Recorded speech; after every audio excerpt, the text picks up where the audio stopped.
2017 में एक बड़ी इंटरेस्टिंग रिपोर्ट आई थी जिसके अकॉर्डिंग मोदी सरकार ने कांग्रेस द्वारा लाई गई 23 बड़ी स्कीम्स को रीब्रांड करके दोबारा लॉन्च कर दिया। माने जो 23 स्कीम पहले से ही चली आ रही थी उनके बस नाम बदलकर उन्हें फिर से लॉन्च कर दिया और ऐसे दिखाया कि मानो कुछ नया ही लॉन्च हो रहा है। जैसा कि आप सबको पता है कि 2014 के बाद जिस तरीके से गोदी मीडिया और जिस तरीके से अपने मतलब कि जो भी अंधभक्त हैं वो किस तरीके से अपने बीजेपी सरकार को या कह सकते हैं 2014 के बाद कहते हैं कि भारत बदल ही सा गया है। तो देखते हैं कि कौन कौन सी भारत ने जो कौन कौन सी मोदी ने ऐसी काम है जो किए हैं जो सच में शायद काबिल तारीफ़ हो सकते हैं, और जो हमारी 2014 से पहले श्री मनमोहन सिंह की जो भी सरकार थी उन्होंने इसमें क्या किया। तो काफ़ी डिफरेंस है आज की इस वीडियो में। तो hello welcome to my YouTube channel, मैं आपका शमशेर। आई होप क्या सब लोग ठीक ठाक होंगे, अच्छे से होंगे।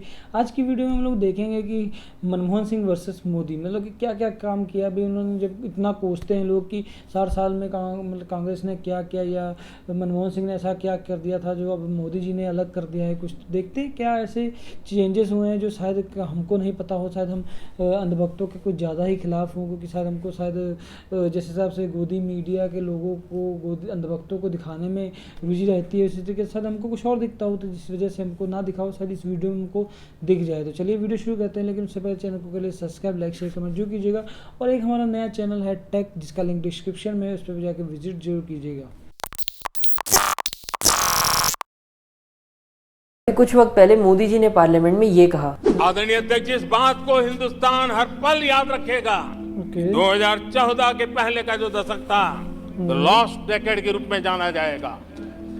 लॉस्ट डेकेड का मतलब होता है ऐसे 10 साल जिनमें देश की ग्रोथ हुई ही नहीं या जो पहले की ग्रोथ थी वो भी खराब हो गई। खैर ये तो हिस्ट्री डिसाइड कर लेगी कि कौन से 10 सालों को लॉस्ट डेकेड के रूप में देखा जाएगा। लेकिन इस वीडियो में मैं डॉक्टर मनमोहन सिंह की सरकार में हुए कुछ कामों को याद दिलाना चाहता हूँ। तो 2017 में एक बड़ी इंटरेस्टिंग रिपोर्ट आई थी जिसके अकॉर्डिंग मोदी सरकार ने कांग्रेस द्वारा लाई गई 23 बड़ी स्कीम्स को रीब्रांड करके दोबारा लॉन्च कर दिया। माने जो 23 स्कीम पहले से ही चली आ रही थी उनके बस नाम बदलकर उन्हें फिर से लॉन्च कर दिया और ऐसे दिखाया कि मानो कुछ नया ही लॉन्च हो रहा है। इन स्कीम्स में प्रधानमंत्री आवास योजना है, इसे पहले इंदिरा आवास योजना कहा जाता था। जनधन योजना, इसका नाम पहले basic savings bank deposit account था। प्रधानमंत्री जन औषधि योजना, इसका नाम पहले जन औषधि स्कीम था। प्रधानमंत्री उज्ज्वला योजना, इसका नाम पहले free LPG connection to BPL families था। बेटी बचाओ बेटी पढ़ाओ योजना, इसका नाम पहले national girl child day programs था। स्वच्छ भारत अभियान, इसका नाम पहले निर्मल भारत अभियान था। इस तरह की तमाम स्कीम्स के बस नाम बदलकर इन्हें रीलॉन्च कर दिया।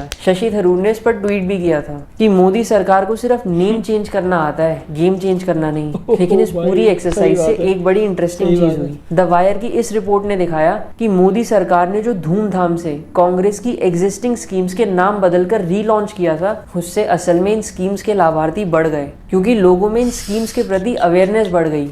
हम सब जानते हैं कि मोदी सरकार को और कुछ आए चाहे ना आए लेकिन वो इवेंट मैनेजमेंट बहुत तगड़ा करते हैं। ये 3 एक्ट्स देखो, इनसे करोड़ों लोगों को डायरेक्टली फायदा पहुंचा है। पहले आरटीआई की बात कर लेते हैं। तो आरटीआई का पूरा नाम है राइट टू इन्फॉर्मेशन।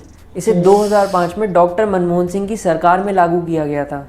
इस एक्ट से पहले मंत्री और अफसर लोग हर रिपोर्ट को कॉन्फिडेंशियल बोलकर बताते ही नहीं थे, लेकिन आरटीआई से देश के हर व्यक्ति को यह हक मिल गया था कि वो किसी भी पब्लिक अथॉरिटीज से कैसी भी इंफॉर्मेशन मांग सकते हैं। पब्लिक अथॉरिटीज में आपकी लेजिस्लेटिव, एग्जीक्यूटिव और जुडिशरी तीनों ही आते हैं। माने आप सरकार से या सरकार के किसी भी डिपार्टमेंट से प्लस अदालतों से भी इंफॉर्मेशन मांग सकते हो और उन्हें 30 दिन के अंदर अंदर इंफॉर्मेशन देनी होगी। लेकिन कुछ डिपार्टमेंट्स को आरटीआई के दायरे से बाहर रखा गया है। इसमें मेनली हमारी डिफेंस, सिक्योरिटी और इंटेलिजेंस एजेंसीज हैं, और ये सही भी है क्योंकि ऑब्वियसली इनके पास काफ़ी सेंसिटिव इन्फॉर्मेशन होती है जिसका इजीली मिसयूज किया जा सकता है। पहले आरटीआई के दायरे में पॉलिटिकल पार्टीज भी आती थी, लेकिन 2013 में एक अमेंडमेंट करके पॉलिटिकल पार्टीज को आरटीआई के दायरे से बाहर कर दिया गया।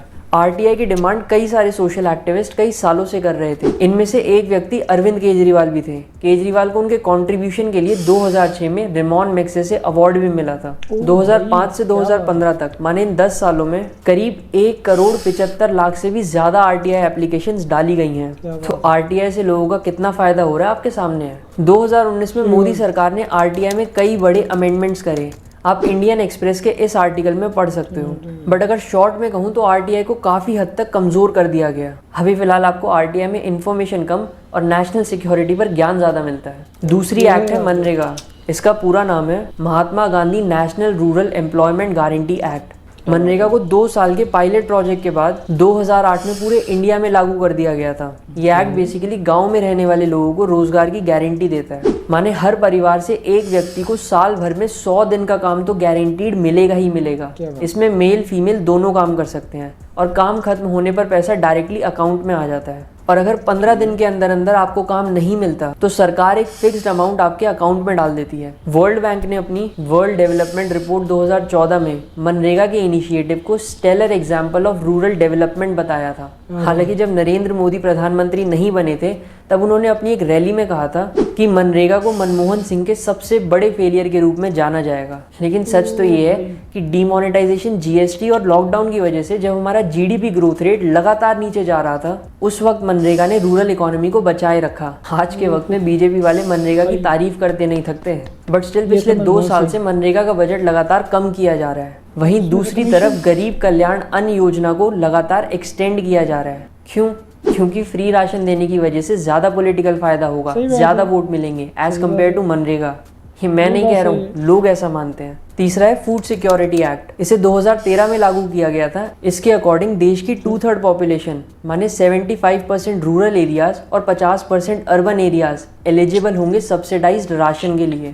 इसमें एलिजिबल लोगों को पब्लिक डिस्ट्रीब्यूशन सिस्टम से 5 किलो राशन पर पर्सन पर मंथ मिलेगा, वो भी बहुत सस्ते दामों पर। जैसे 3 रुपए किलो चावल, 2 रुपए किलो गेहूं, 1 रुपए किलो दाल। कुछ कैटेगरीज ऑफ फीमेल और बच्चों के लिए ये राशन फ्री में अवेलेबल था, वो भी डेली। 2020 में जब मोदी सरकार ने लॉकडाउन लगाया तब ये राशन सभी के लिए फ्री कर दिया गया था और अभी तक भी फ्री ही है, बट इस पर 5 kg पर फैमिली पर मंथ की एक कैप लगा दी थी। मेरा आपको ये सब बताने का पर्पस ये था कि जिन 10 सालों को मोदी जी ने बड़ी कन्वीनियंटली लॉस्ट डेकेड कह दिया, असल में उन्हीं 10 सालों में ये सभी स्कीम्स और एक्ट्स लाई गई थी। इन सभी के आइडियाज, प्लानिंग, डेवलपमेंट, एग्जीक्यूशन ये सब उसी लॉस्ट डेकेड में हुआ था, डॉक्टर मनमोहन सिंह की सरकार में हुआ था। इन्हीं की सरकार में इंडिया ने 10% का annual GDP growth rate touch कर लिया था। लेकिन 2016 के बाद करीब 5 साल तक इंडिया का जीडीपी ग्रोथ रेट लगातार नीचे जा रहा था। कोरोना से पहले ही ये 4% पर आ गया था और कोरोना में तो आपको पता ही है। तो हर सरकार में कुछ अच्छा होता है, कुछ बुरा होता है, लेकिन ये कह देना कि पूरे के पूरे 10 साल ही बर्बाद हो गए, ये तो अनभक्तों वाली सोच है। 2004 से 2014 तक डॉक्टर मनमोहन सिंह की सरकार ने कई सारे विकास के काम किए हैं, लेकिन क्या कभी भी आपने उनको थैंक यू मांगते हुए देखा है? जैसे मोदी जी मांगते हैं वैक्सीन्स के लिए, सिलेंडर्स के लिए। अटल बिहारी वाजपेयी जी ने एक बड़ी अच्छी बात कही थी कि छोटे मन से कोई भी बड़ा नहीं बन सकता। I honestly believe that history will be kinder to me than the contemporary media or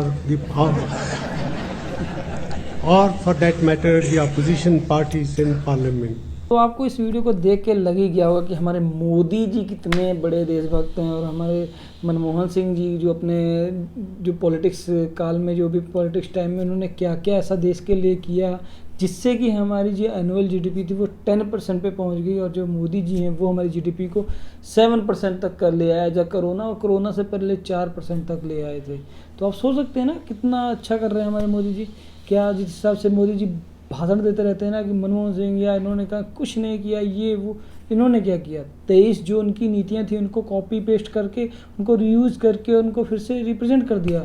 वाह, मतलब कि वो ऑलरेडी चल रही थी, उनको ऐसे रिप्रेजेंट किया। आपको पता ही है भाई हमारा मोदी जो मीडिया है वो किस तरीके से रिप्रेजेंट करता है, वो किस तरीके से मार चाटुकारिता की हदें पार करके बिल्कुल लग जाता है उनके पीछे कि भाई मोदी जी ने फलाना कर दिया, मोदी जी ने ऐसे कर।